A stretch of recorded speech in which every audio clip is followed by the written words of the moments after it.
Merci. La parole est à Monsieur Thierry Benoît. Merci, Monsieur le Président.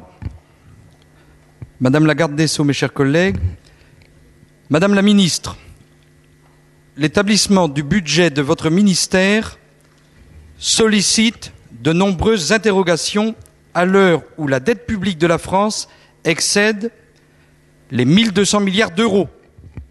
Le ministère de la Justice a en effet vu ses crédits augmenter de 39% depuis 2002, sans résultat probant.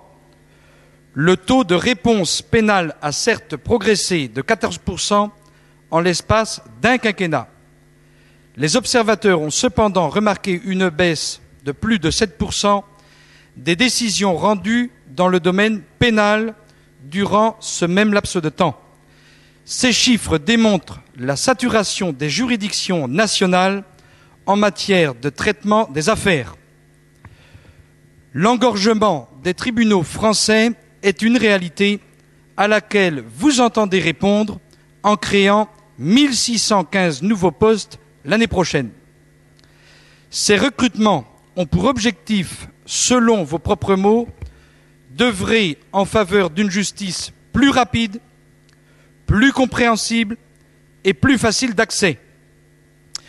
Vous prévoyez de consacrer dans ce but 67 millions d'euros au développement de programmes informatiques accessibles au plus grand nombre. Cette intention est louable, mais malheureusement, cela ne tient pas compte des 37 millions de Français qui n'ont pas encore accès à Internet. Ces statistiques auraient dû vous inciter à envisager sous un angle moins drastique la réforme de la carte judiciaire à laquelle vous vous livrez.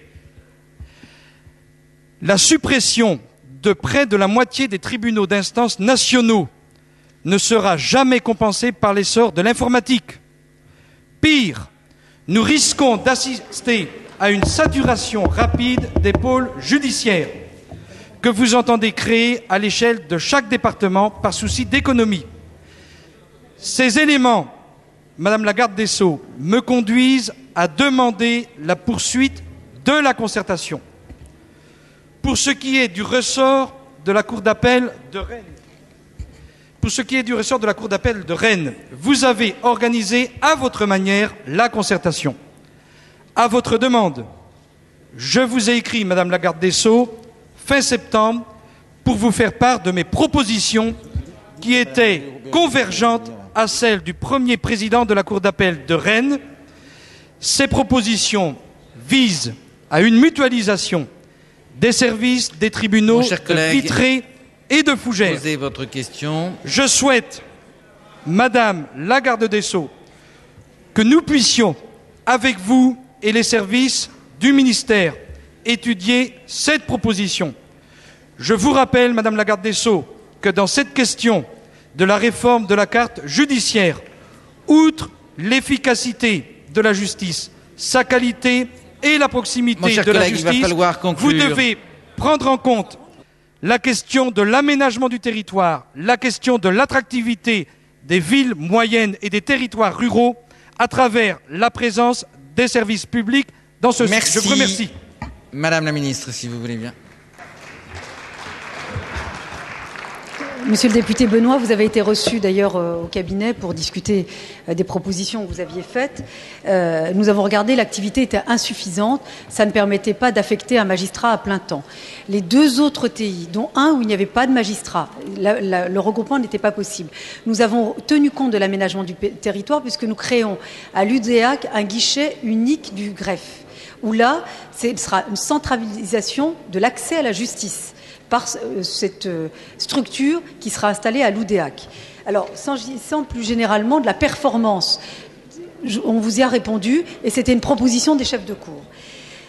Plus généralement, s'agissant des économies et de la performance, justement, la justice, ce n'est pas uniquement d'augmenter les moyens et de les disperser. La justice, c'est aussi de les regrouper, de rationaliser aussi l'allocation des moyens pour une meilleure justice. Mais il faut réformer sans doute la procédure, sans doute la législation, mais il faut aussi réformer les structures. C'est la réforme de la carte judiciaire. Le regroupement des moyens permettra une meilleure qualité de la justice. S'agissant de la performance, les juridictions et les chefs de cour s'y sont mis, puisque regardez notamment en termes de frais de justice, nous avons eu une économie extrêmement importante s'agissant des frais de justice. Et l'économie et la performance viendra aussi des réformes de structure que nous menons dans le cadre de la réforme de la carte judiciaire.